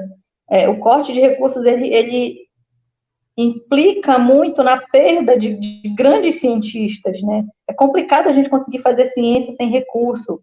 A gente tinha uma conversa particular, eu e você, professora, da questão das bolsas, né? Nas áreas de ciências humanas. Foram muitas perdas. Então, a gente tem que ver. Professor, isso não é um conselho, é uma questão de que a gente consiga enxergar a ciência como investimento e não como gasto. Como eu falei no começo da minha frase, agora todo mundo está cobrando da ciência que se tem uma vacina, que se produz um fármaco, ciência vai ter que dar um jeito. Mas e aí? Sem investimento? Não é gasto, ciência não é gasto, ciência é investimento. Então, isso aí não é um conselho para quem está estudando, não. Isso aí é um conselho para também, um conselho não, uma fala também para os nossos representantes, de ver, de reconhecer a importância da ciência, de que isso não é gasto, isso é investimento, de que um país, para avançar, para a gente melhorar, a gente precisa desse investimento na área da ciência. E é preciso ecoar a voz dos jovens, né? Nessa mesma reportagem é bastante interessante que eles falam que é preciso fazer ecoar a voz dos jovens, né? A ciência é construída por pessoas, por novos olhares, por novas oportunidades. Então, como a pessoa vai conseguir fazer ciência se ela não tem recursos, se ela não tem investimento? O jovem, ele tem que sentir que ele faz parte dessa realidade, ele tem que sentir que ele é um produtor de mudança, que ele é um agente de transformação no mundo, né? Que ele é capaz de transformar o mundo em um mundo melhor. E então, eu diria que são esses pontos, assim, bem Eu vou resumidamente. só, na mesma direção que tu colocaste, eu quero colocar duas coisas. Primeiro, é claro que cada um de nós tem essa leitura e uma coisa depende do tempo. Existe um escritor argentino que tem um livro muito importante, Martim Fierro, o José Hernandes, autor do Martim Fierro, que diz que o diabo tem mais de diabo por ser velho do que por ser diabo. Então, eu acho que a gente tem essa diferença da experiência. Eu concordo com tudo que tu dizes e a minha olhada está nessa história. Eu estou há 60 anos, é o meu 60º ano de magistério, e eu, nesses dias, antes de inventarem essas lives que eu não conhecia, eu tinha muita, mas muita saudade mesmo da sala de aula. Agora um pouco menos, porque isso aqui tem uma desvantagem que a gente não enxerga todas as pessoas que estão aí. Eu falei, no meu imaginário, eu falei apenas para vocês duas, mas deve ter mais gente ouvindo. Então, eu sei que tem. Então, eu acho que isso. A coisa que me deixa triste, às vezes, numa sala de professores, jovens professores dizendo quantos anos faltam para a sua aposentadoria. Então, aquilo que tu colocaste como requisito primeiro da tua fala, tem que gostar, a gente tem que gostar, se não gostar, tem lugar para outro, não fique dando... Os professores têm que impressionar muito mais por gostarem do seu trabalho enquanto professor. Eu acho, e eu posso até ser apedrejado pelo sindicato agora, que essa desculpa que nós ganhamos pouco, resposta, sim, mas também não somos... Tem gente que ganha muito menos que nós, e eu não quero dizer que eu sou o exemplo, mas tudo que eu tenho, e eu tenho mais do que eu preciso, e nada foi ganho de herança, nada foi ganho de jogo, nada foi ganho de coisas mal à vida. Única e exclusivamente, eu só trabalhei como professor quando comecei a dar aula há 60 anos atrás. Então, eu acho que também isso, as pessoas às vezes fazem um pretexto, não estamos ganhando muito, então não precisamos trabalhar muito também. Eu acho que não é por aí o caminho. Desculpe se eu me meti ainda na tua pergunta, mas eu queria dizer isso no final. Professor, as perguntas, a senhora preveniu que não façam perguntas muito difíceis para nós. Vamos lá, Não, são perguntas interessantíssimas, acho que vai render um pouco mais para a nossa conversa. Eu vou pegar duas perguntas vai virar uma. É a da Raquel Rocha e da Viviana Custódio, são nossas alunas lá da UEAP de Ciências Naturais. Elas colocam assim, a Raquel colocou: como lidar com a descredibilidade da ciência no Brasil. E a Viviana colocou também, muito se fala sobre ciência, mas como torná-la mais acessível ao cidadão comum? Então, são duas perguntas que se complementam à medida de que, vamos lá, considerando hoje esse negacionismo científico, em que nós temos governo ao qual interfere nesse processo, tenta confrontar a ciência, dizer que a ciência não tem a resposta está nas crenças que não foram ali testadas nem analisadas profundamente, entendidas. E como também, um dos fatores, às vezes, da ciência não ser ouvida é porque ela não chega também a todas as pessoas da mesma forma e na mesma proporção e no imediatismo, às vezes, que a gente precisa ter. E aí eu gostaria de saber de vocês, o que vocês entendem que a gente poderia fazer para combater esse movimento de descredibilização da ciência e, do mesmo modo, como a gente consegue ser mais acessível para as pessoas nesse processo? A ciência ser acessível a todos. Eu vou ser radical na minha resposta. A nossa mediadora respondeu com competência, eu não tenho nada a acrescentar o que ela disse. Professora Gerlane, quer complementar alguma coisa, colocar algum elemento a mais? Faço minhas as palavras do professor Chassot. Vamos, então, para outra questão aqui que quer saber de vocês. O professor David Figueiredo. Ele colocou assim, professor Chassot, mas ele falou depois também para a professora Gerlane. Que acontecimentos, talvez na infância, na adolescência, influenciaram vocês a carreira científica? E ao longo desses anos, que mudanças de concepção de ciência vocês notaram ao longo desses anos em que vocês se enveredaram para esse caminho científico? Professor Chassot, quer começar ou quiser também, Gerlane? Não, eu quero dizer o seguinte, eu sou filho de um ferroviário e de uma senhora que trabalhava muito em casa, não recebi deles nenhuma estímulo para a profissão que eu tenho hoje. Eu, inclusive, quando terminei o curso científico, que era o curso médio de então, eu fiz vestibular para o curso de engenharia, rodei porque eu não soube traçar com tinta nanquim uma elipse, e aí alguém disse que foi a melhor coisa que aconteceu na minha vida ter rodado no vestibular de engenharia. Que bom, sofri muito, mas então, e me tornei professor por acaso. Eu não posso contar agora tudo, eu tenho um livro de memórias de mais de 500 páginas que eu publiquei, mas isso, então eu não recebi essa influência. Segundo, a sua concepção de ciência mudou? Eu acho que muda a cada dia. Eu acredito que nós não podemos tomar banho 2 vezes no mesmo rio. No segundo banho, está muito frio para tomar banho no rio agora, mas no segundo banho o rio já é outras águas e quem toma o banho é diferente. Então, Parmênides diz isso. E então, eu acho que eu mudo a cada dia.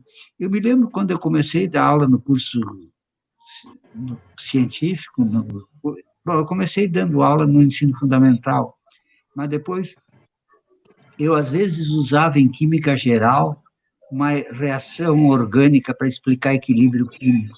E eu achava um absurdo. Como é que eu estou usando em química geral uma coisa de orgânica? Pedia desculpa para os alunos. Hoje vocês veem que eu quero exatamente, não, nem tem química orgânica, nem tem química, tem ciência. Então, eu acho que eu fui alguém vítima da disciplinarização, que hoje tem uma bandeira indisciplinar. Então, eu acho que é isso que eu respondo à pergunta do David Figueiredo. Professora Gerlane. Uma jovem professora não mudou muito ainda. Quer que eu repita? Está aqui. Pode deixar aí a visualização, né? Certo. Eu sempre gostei muito da parte de fisiologia, de entendimento do funcionamento do corpo humano, e por conta disso eu achava que eu ia ser médica. E aí eu tenho uma história bem de muitas lutas, né? Assim como muitas pessoas, como todo mundo com uma história particular, mas muitas lutas em relação à saúde. Então, a minha mãe teve câncer, né, e muito nova eu tive que passar por várias situações bem complicadas em relação à saúde, não só a minha, mas a da minha família. E teve um acidente que a família toda sofreu, no período que ela teve câncer e tudo. Então eu achava que eu ia ser médica. E aí a primeira faculdade que eu fiz foi enfermagem. Quando eu cheguei, eu fui fazer um curso de licenciatura e bacharelado na Federal. E o interessante é que eu entrei em 2003, né, na Unifap, para fazer enfermagem, e eu simplesmente me apaixonei demais pelas disciplinas pedagógicas. E aí eu fiz o curso de magistério já fazendo a faculdade de enfermagem. E a docência, ela veio assim na minha vida como um presente. Foi uma paixão muito grande. E justamente que docência na área bacana. científica. Docência na área científica. No quinto semestre do meu curso de enfermagem, eu sabia que eu não ia ser enfermeira assistencialista, que eu não ia conseguir trabalhar. Eu já sabia disso, trabalhar em hospital e tudo mais. E aí, movida lá por aquela, não, vamos lá, vamos fazer a pós, fiz uma pós em UTI, né, pela faculdade lá de Curitiba. E terminei, eu digo, agora eu vou fazer o que eu quero fazer, que é a biologia, que é trabalhar com vida, que é trabalhar com todos esses aspectos, porque eu já tinha ingressado na carreira docente. Então, eu não tenho ainda um livro de memória de 500 páginas, mas eu já comecei a escrever, já tenho umas 100 páginas escritas, falando dessas coisas que aconteceram, né? Eu não tive um incentivo principal, assim, de dizer, isso aqui aconteceu na minha vida, só isso, para eu optar pela carreira científica. Eu sempre fui apaixonada por biologia, sempre, sempre, mas eu achava que seria pela medicina, né? E aí, depois do tempo de um amadurecimento, eu descobri que sim, era biologia, e veio a pedagogia junto, porque não teve como desvincular, e essa é uma coisa muito forte, né? O ensino, as minhas primeiras aulas na disciplina de prática 1, a gente faz leitura, eu falo dos epistemólogos e assim, para um primeiro momento passa a ser uma coisa muito impactante, né? Porque eu já começo as minhas disciplinas na UEAP de prática 1, eles estão no quinto semestre. Então, as primeiras aulas, assim, eles, sei lá, parece que é meio que apavora os alunos. Mas que professora sem didática, com tanto estudo e tal. A gente nem conseguiu ainda alcançar, né, a parte legal da disciplina, que são as práticas em si. Mas, depois da pandemia, a gente vai resolver isso tudo. Eu gosto muito eu achei muito interessante essa pergunta, né? Ao longo desses anos, que mudanças ocorreram em suas concepções de ciências? Nossa, muitas mudanças. A partir do momento que eu tomei conhecimento, primeiro daquelas várias visões de ciência, de como a ciência foi construída, do que a gente entende hoje por ciência, de ciência, né?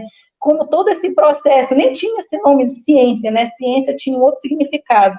Então, da construção do método científico, da mudança paradigmática, aí fala de Popper, né? A gente tem os estudos de Popper, do falsificacionismo e anarquismo epistemológico, enfim. A gente mergulha nessa coisa da epistemologia para ver como a ciência é um conceito versátil, como ela tem mudanças constantemente. Então, eu estou me reconstruindo diariamente enquanto professora, enquanto pesquisadora. Eu não desenvolvo pesquisa, por exemplo, nas áreas chamadas áreas hard, né?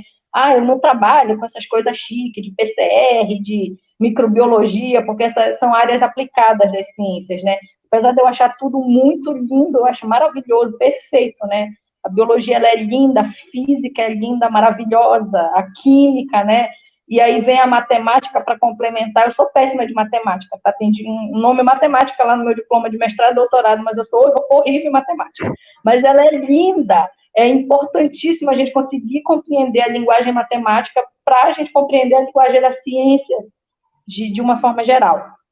Então, eu me reconstruo a cada dia. A gente tem uma reconstrução, são novas leituras, e a gente volta para aqueles epistemólogos que a gente estudou durante o mestrado, doutorado, e hoje eu não tive a oportunidade de estudar essas pessoas na minha graduação em biologia, mas eu volto e apresento para os meninos lá das ciências naturais, lá no quinto semestre, eu tento levar essa leitura para eles.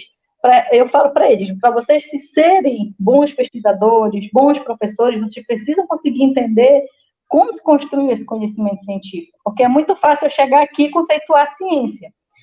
como é muito fácil eu chegar e falar, olha, alfabetização científica é só isso. Não é só isso. A gente vê lá no livro do professor Chassot, né, extenso, que tem uma construção para esse conceito de alfabetização científica. Ciência não é uma coisa tão simples, né? E aí, voltando para aquela pergunta lá, como fazer a ciência ficar acessível, né? É uma questão de como a gente vai conseguir alcançar o nosso aluno. Eu vou levar a ciência, eu vou apresentar as formas pedagógicas, didáticas, para o meu aluno, que vai ser o professor. Nós trabalhamos com formação de professores, e é ele que tem essa responsabilidade imensa de conseguir levar esse conceito de ciência para o cidadão comum, que não é fácil, isso não é fácil. É um desafio, porque elas são muitas, química, física, biologia, e tem a matemática, né, que pode ser vista como um complicador, não é todo mundo que tem as habilidades estatísticas e tudo mais.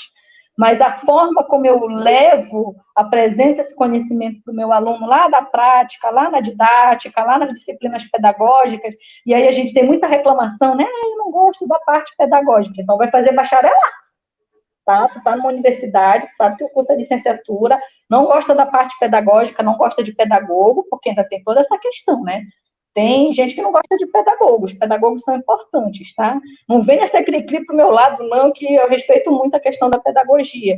Ela é muito importante. Então, você está no curso de licenciatura, aprenda a gostar do seu curso, porque você, professor de biologia, de ciência, de química, de física, de matemática, é que vai levar para o cidadão comum essa alfabetização científica. Nós estamos numa posição privilegiada aqui, né? E está tocando o horário do outro remédio da minha gatinha. Então é isso. Eu peço licença só para desativar o alarme. Desculpa de novo. Tá, ok. Eu quero aproveitar essa fala da Gerlane e do professor Chassot. Não à toa que o nosso doutorado, né, Gerlane, Educação em Ciências, é justamente para tratar como eu vou fazer a transposição desses conceitos científicos para ensinar, para você fazer com que outras pessoas compreendam que é ciência. E a gente, quando está na formação de professores, a gente não está no processo de criar tecnólogos do ensino, que a pessoa só operacionalize, por exemplo, algo. A gente quer que a pessoa saiba pensar algo, ela consiga problematizar até o conhecimento científico, até pelo que o próprio Chassot colocou para a gente, que é provisório o conhecimento. O conhecimento sempre está em constante mudança, em função até das concepções de ciência que talvez a gente tenha, mas também dos fenômenos que a gente estuda, e não à toa é muito importante, nós como futuro vai ser para o futuro professor, já é professor, a gente compreender que esse trabalho de você alfabetizar cientificamente, trabalhar essa estrutura simbólica para a pessoa compreender o que é a ciência, como falar essa linguagem que é a ciência, assim como a gente, para escrever, precisa ter aquele trabalho de alfabetização ali, da escrita mesmo, a questão mecânica também perpassa um pouco. Na ciência é isso também, a gente tem um processo de trabalhar isso, e os nossos professores minimamente têm que entender que fazer ciência não é só você descrever o fenômeno, dizer o que é o fenômeno, identificar nomes, terminologias. É você compreender como aquilo se produziu, por que é aquilo, e qual é a finalidade disso, como o próprio professor Chassot colocou lá, e que a gente precisa ter essa curiosidade de sempre saber as coisas em relação às suas profundidades, não só por uma perspectiva superficial, que infelizmente isso acaba às vezes pairando, né, na prática de alguns colegas, infelizmente.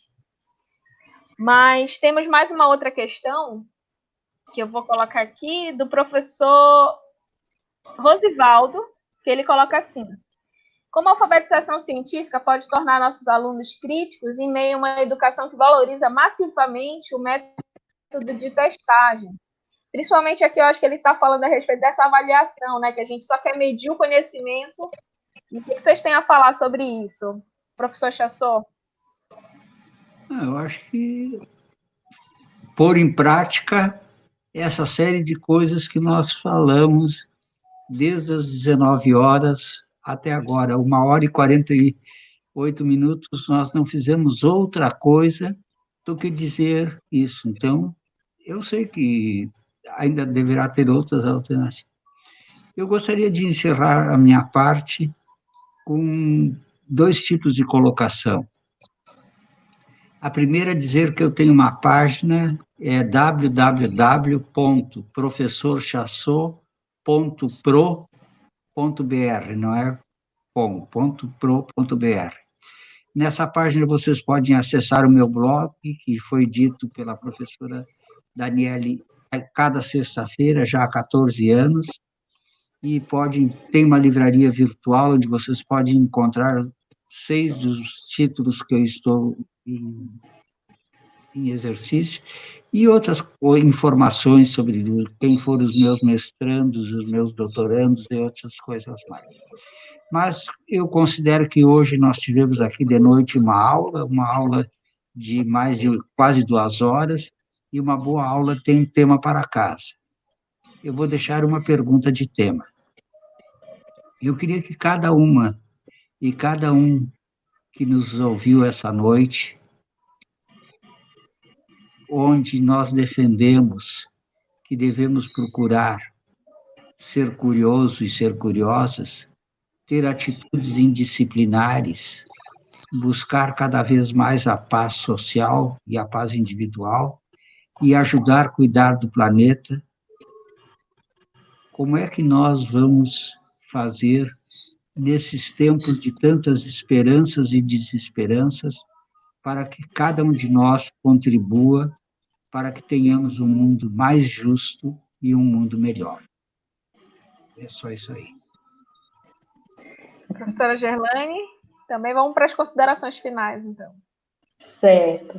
O professor Rosivaldo perguntou como a alfabetização científica pode tornar nossos alunos críticos, né, em meio a uma educação que valoriza massivamente o método da testagem. E aí ele colocou que tem muita valorização dos papers, né, da pesquisa, e pouca reflexão da prática docente. Eu acho que a gente já está avançando em relação à reflexão da prática docente, né? A gente já vê uma quantidade de trabalhos bem extensa que está sendo produzida nos programas de pós-graduação em educação em ciências, né, no país todo, mas ainda a gente ainda luta muito, né,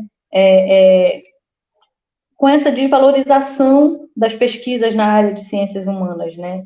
E eu acho que precisa ter, vai na direção de se ter um reconhecimento da importância desse papel que o professor de ciências tem, não só o professor de ciências, o professor de história, o professor de geografia, enfim, que não trabalha exatamente com pesquisa aplicada. Eu acho que tem que se ter um respeito e um reconhecimento de que cada pesquisador ele tem uma importância na área que ele desenvolve. A minha pesquisa não é menos importante do que a pesquisa de uma pessoa que está trabalhando com um grande colisor de hadrons, por exemplo, porque são papéis diferentes. E tudo, parece até uma frase muito clichê, mas tudo passa pelo professor, pela formação de professores. Então, eu acho que vai também, né, da conscientização, de procurar se sensibilizar. A gente falou várias vezes, né, que a gente vive um momento delicado em relação à política no nosso país, mas eu acho que o papel das políticas públicas ele é importante nisso, para que se tenha uma política de valorização da pesquisa científica em todas as áreas, na formação de professores, em todas as áreas do conhecimento. Não sei se eu respondi a pergunta, né? Mas, para considerações finais, que já vai daqui a pouco de novo. Gente, desculpa, peço muita desculpa por conta disso. Eu não era para estar pedindo tanta desculpa, mas daqui a pouco vai tocar de novo meu telefone aqui, que são vários alarmes, né? Coisa de mãe de gato, mãe de bebê. O meu recado, a minha mensagem final, ela vai completamente na mesma linha do raciocínio do professor Chassot, né, de que a gente precisa manter um pensamento de paz, de procurar, nesse momento agora que nós estamos vivenciando, também de procurar não só se cobrar tanto, né? Ele não pode não ter falado agora, mas ele falou em um outro momento que ele publicou lá no blog dele, que eu leio o seu blog, tá, professor? Que nós aprendemos precisamos aprender a chorar os nossos mortos, né? A gente vive um momento bem complicado, estamos tendo muitas perdas pessoais, pessoas estão morrendo de Covid, de câncer, de outros problemas, porque não tem vaga nas UTIs por falta de leitos, enfim, são várias situações. Então, nesse momento, a gente tem, né, aquela questão de uma cobrança muito grande né, da produção científica. A gente vê que é bem complicado fazer esse trabalho. Eu estou fazendo uma live aqui ao vivo, é complicado, tem várias interrupções, é alarme, é cachorro, é gato, enfim. Então, a gente vive um momento bem complicado, pessoal, né, e mundial, digamos assim não, mundial mesmo, porque não é só o meu momento, é um momento de várias mães, vários pais, de lidar com a solidão, das pessoas que moram sozinhas. E eu comentei antes de iniciar a live, eu comentei com a professora Daniela, meu Deus, já sou morar sozinho, gente. Nossa, a gente aprender a lidar no mundo, né, não só agora nesse momento, mas a gente tentar viver uma paz, né, das várias modalidades de paz que o professor explanou. E a gente ter fé que as coisas vão melhorar, né? Vamos acreditar na ciência e vamos procurar fazer nossa parte de promover a divulgação científica, a valorização do conhecimento científico. E é isso. Só para não ficar com fama de coitadinhos e mora sozinho, eu digo que eu moro junto com mais de 4.000 livros, um jardim onde tem mais de 10 árvores frutíferas diferentes, e tem uma fonte que tem uns mascaros também. Então, lindo. Gente, muito bem acompanhado. É uma maravilha, que bom, professor. Vamos visitá-lo aí, quem sabe, depois de tudo isso, a gente vai dar uma volta com você, hein, Gerlaine?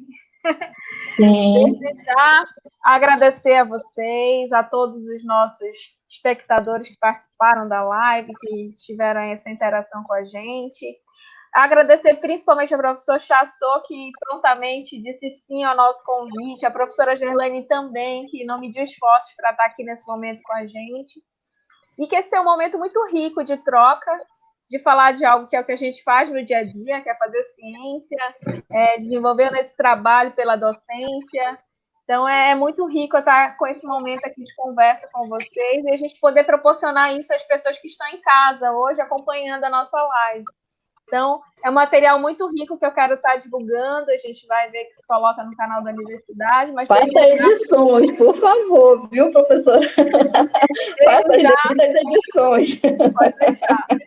Mas agradecer muito a todos aí que nos acompanharam até agora e dizer que eu fico muito feliz de ser uma dessas pessoas que contribuem com a divulgação científica no nosso estado, no Brasil, e assim como está também com pessoas muito, muito importantes também nessa área, professor Chassot, professora Gerlaine, que está há muito mais tempo, já desde o mestrado nisso.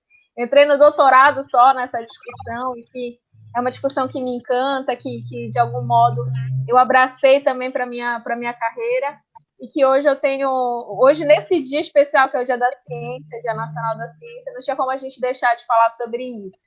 Então, agradecer a vocês e a todos aí que estão na nossa live, que possam acompanhá-la, que ela vai ficar aí à disposição de todos para as próximas. Então, vamos dar tchau para os nossos... Vida longa e próspera. Especialmente aos queridos de Amapá. Então, obrigada, Dani. Obrigada, professor Chassot. Uma boa noite. Grande beijo. Boa noite a todos. Boa noite, gente. Fiquem com Deus. Amém.